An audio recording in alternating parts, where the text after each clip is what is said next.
पता है आप सबको, अभी अभी ना कल परसों ही परसों, शायद परसों या उससे पहले 12th क्लास का रिजल्ट आया है और बहुत सारे बच्चे कंफ्यूज हुए घूम रहे हैं, क्या करें, कैसे करें, नहीं करें। और आप इतने बड़े बड़े बच्चे हो के भी अपने छोटे भाई बहनों को बिल्कुल गाइड नहीं कर पाते हो। तो थोड़ा सा उनको सलाह दो, उन्हें थोड़ा समझाओ कि 12th का रिजल्ट आने के बाद अगर हमें करियर ऑप्शंस, मतलब मेरे को क्या बनना है, सीधे सीधे से 3 करियर ऑप्शंस बनते हैं। भाई इंडिया में रहना है, यहीं पे हमारे देश में रहना, मैं तो अपने देश का भक्त हूं, यहीं पे करूंगा जो करूंगा। तो वो बच्चा या तो जा सकता है गवर्नमेंट सेक्टर में और या जा सकता है प्राइवेट सेक्टर में। अगर उसे इंडिया में रहना ही नहीं है तो वो अब्रॉड जाएगा। समझ गए हम बात को? अब इन तीनों दिशाओं में जाने के लिए किस तरह की पढ़ाई या क्या करना होगा।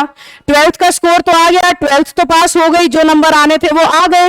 अब उसके आगे क्या, या तो गवर्नमेंट सेक्टर, ये हमें डिसाइड करना है ना, गवर्नमेंट जाना है कि नहीं, या प्राइवेट सेक्टर, या फिर हम क्या चुन सकते हैं, अब्रॉड जाके पढ़ाई कर सकते हैं, वहां से कुछ बन के आ सकते हैं, पढ़ाई के साथ साथ वहां कमाई भी कर सकते हैं। आइल्स वगैरह करते हैं जो बच्चे आज। अगर हम अब्रॉड की बात कर रहे हैं तो इसमें पहला ही ऑप्शन हमारा क्या बनता है, आइल्स का बन जाता है। अगर हम गवर्नमेंट सेक्टर की बात करते हैं तो यहां भी 2 तरीके के ऑप्शंस बनते हैं। चाहे तो आप स्टेट गवर्नमेंट की जॉब चाहते हो, चाहे तो आप सेंट्रल गवर्नमेंट की जॉब चाहते हो। स्टेट या सेंटर में से एक चुनना होगा। प्राइवेट सेक्टर हमारे आसपास के परिवेश में ऐसा माना जाता है कि स्टार्टअप्स हो गए या प्राइवेट सेक्टर हो गए, इनकी तो कोई लाइफ ही नहीं है। तो ज्यादातर हमारे पेरेंट्स हालांकि प्राइवेट सेक्टर को ज्यादा तवज्जो नहीं देते, वर्थ नहीं करते, पर फिर भी आपकी इच्छा है तो आप जा सकते हो। अब इन तीनों जगहों पे जाने के लिए वो कौन सी चीजें हैं जो मदद करती हैं, जो हेल्प करती हैं, जो हमें आगे बढ़ा देंगी फटाफट से, अगर हमारे ये सब्जेक्ट्स अच्छे होंगे तो वो कौन से सब्जेक्ट्स हैं? अगर आपको स्टेट या सेंट्रल गवर्नमेंट की जॉब में जाना है तो आपको 4 मेन सब्जेक्ट्स तैयार करने हैं बेसिकली। पहला सब्जेक्ट तो मेरा सब्जेक्ट, दूसरा सब्जेक्ट मैथ्स, तीसरा सब्जेक्ट रीजनिंग और चौथा सब्जेक्ट जीके या जीएस भी बोलते हैं आजकल।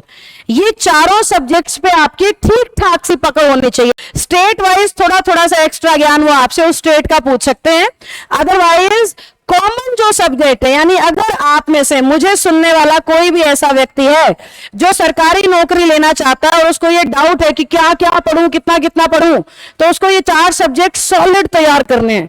अगर उसने ये 4 को तैयार कर लिया तो बाकी सब तो बहुत आसान है, बाकी सब तो बहुत इजी है, कोई दिक्कत ही नहीं है। प्राइवेट सेक्टर को क्योंकि तवज्जो नहीं दे रहे हैं, वो इंटरेस्ट बेस भी होता है, आपका पैशन होता है, उसको फॉलो करते हैं। प्राइवेट सेक्टर में ये भी चीजें होती हैं, तो उसको अभी इग्नोर करते हुए गवर्नमेंट को इलैबोरेट कर दिया मैंने, बड़ा सिंप्लीफाइड तरीके से बता दिया, इन 4 चीजों को पढ़ लो। अब्रॉड में क्या है, आइल्स कर सकते हो आप। अब आइल्स में क्या सबसे इंपॉर्टेंट है मैम, ऑब्वियसली मेरा सब्जेक्ट। ये मत सोचो मेरा सब्जेक्ट है इसलिए मैं इतना खुश हो के बता रही हूं। आज के समय की जरूरत हो चुकी है इंग्लिश, आज के समय की नीड हो चुकी है इंग्लिश। आज जिसको इंग्लिश आती है ना, चाहे वो एजुकेशन में कुछ भी नहीं हो, बड़ा इंप्रेस हो जाते हैं लोग, अरे वाह कहां से सीखी यार, मुझे भी बताओ।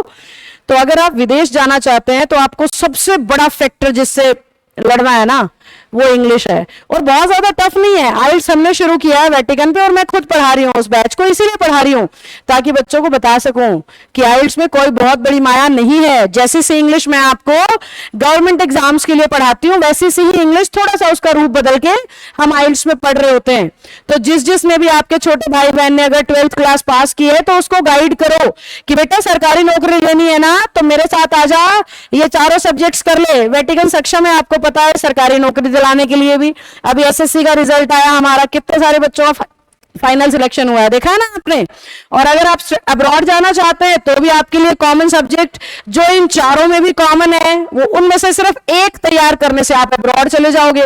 यानी विदेश जाना तो सरकारी नौकरी लेने से भी आसान हुआ फिर, क्योंकि यहाँ तो 4 सब्जेक्ट पढ़ो, स्ट्रगल करो, मेहनत करो, और बाहर जाने के लिए क्या करो, सिर्फ इंग्लिश को सॉलिड कर लो, क्योंकि उनकी नेटिव लैंग्वेज भाषा क्या है, इंग्लिश। तो उतना सा तो वो आपका चेक करेंगे ही। तो आप अपने छोटे भाई बहनों को बड़ा सॉर्टेड सा समझाओ, बेटा प्राइवेट सेक्टर करना है तो अपना पैशन देख, सरकारी नौकरी लेनी है तो इंग्लिश मैथ रीजनिंग जीके अभी शुरू हो जा, ऑनलाइन ऑफलाइन कैसे भी। और अगर विदेश जाना है तो सिर्फ इंग्लिश पे आप फोकस करिए, इंग्लिश का अखबार उनको पढ़ने के लिए दीजिए, मेरे जैसे किसी टीचर से मिलवाओ, मेरे फ्री वीडियोस उनको दे दो, पहले वो पैटर्न देख के समझ आता है कि नहीं, समझ आता है तो फिर उनको हमारे आइल्स बैच में लेके आओ आप। समझे बेटा? तो इस तरीके से अपने आसपास के लोगों को गाइड करो कि 12th के बाद उलझे उलझे मत घूमो आप, सरकारी नौकरी लेनी है तो इस तरफ बढ़ जाओ। हाँ, इसमें ना कुछ ऐसे टेस्ट भी होते हैं जैसे डिफेंस के हो गए, तो उसमें 11th 12th का नॉन मेडिकल बायोलॉजी भी आती है, कुछ में फिजिक्स आ जाती है। मैं उतना माइन्यूट नहीं गई हूं, मैंने आपको ऊपर ऊपर का आइडिया दे दिया है कि 80-90% सरकारी नौकरियां एसएससी हो जाती हैं और 80-90% आप विदेश में इंग्लिश की मदद से जा सकते हो। बाकी बहुत माइन्यूटली जाऊं तो इस एक एक के बारे में बहुत कुछ बताऊंगी, फिर पढ़ाऊंगी कैसे, तो इतना ही काफी है।